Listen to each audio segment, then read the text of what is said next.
اللہ من الشیطان الرجیم، بسم اللہ الرحمن الرحیم۔ جہلمی صاحب سے ایک اہم کوننڈرم، اگر کوئی حدیث سند کے اعتبار سے ضعیف ہو یا موضوع ہو، لیکن اب اس کے 4 شرائط میں بیان کروں، اس کا معنی مطابق اصول ہو یا کسی حدیث کے مطابق ہو یا کافی حد تک کسی صحیح حدیث کے مطابق ہو، مطلب یا حالات و واقعات کے موافق ہو، یا بلا ملاحظہ دلیل یا بلا لحاظ دلیل، بعض یعنی بلا ملاحظہ سند بعض علماء نے اس کو خطاً صحیح کہہ دیا ہو، تو کیا اس کو جہلمی صاحب تسلیم کریں گے یا نہیں؟ اور ان 4 شرائط پر، بلکہ ہم تو یہ کہتے ہیں چاروں شرائط ہی ثابت ہو جائیں چلیں، یا 4 شرائط ثابت نہ ہوں تو کوئی ایک ہی ہو جائے، اگر اس پر کوئی تاریخی روایت ہو تو وہ تسلیم کی جائے گی یا نہیں؟ یہ بہت ہی اہم سوال ہے۔ اس سے جہلمی صاحب کے اصول پرستی اور اصول اور حقیقت واضح ہو جائے گی۔ یعنی میں پھر ریپیٹ کر دیتا ہوں کہ اگر کوئی روایت ہو جو سند کے جو لحاظ سے ضعیف ہو، چلے ہم ضعیف پر ہی بات کر لیتے ہیں، موضوع پر بھی نہیں چھیڑتے، اگر کوئی روایت حدیث کی ہو اور سند کے لحاظ سے ضعیف ہو لیکن مطابق اصول ہو، بالخصوص جہلمی صاحب کے اصول کے مطابق ہو، اور کسی یا پھر کسی صحیح حدیث کے کافی حد تک موافق ہو، یا حالات و واقعات کے موافق ہو یا مطابق ہو، یا بغیر سند کے چیک کیے تحقیق کیے بعض علماء نے اس کو صحیح کہہ دیا ہو، تو جہلمی صاحب کے نزدیک وہ کن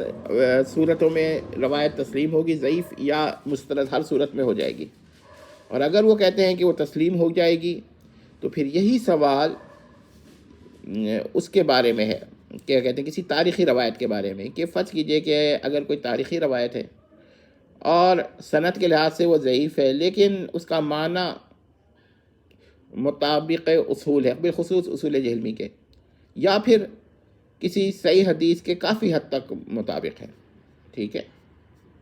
کافی حد تک، یا صحیح حدیث نہیں تو صحیح تاریخی روایت کے کافی حد تک ہے، مکمل نہیں ہے، یہاں پر میں نے شرط لگا دی ہے مکمل نہیں ہے، اور یا پھر حالات و واقعات سے ایسی لگ رہا ہے کہ وہ روایت ٹھیک ہے،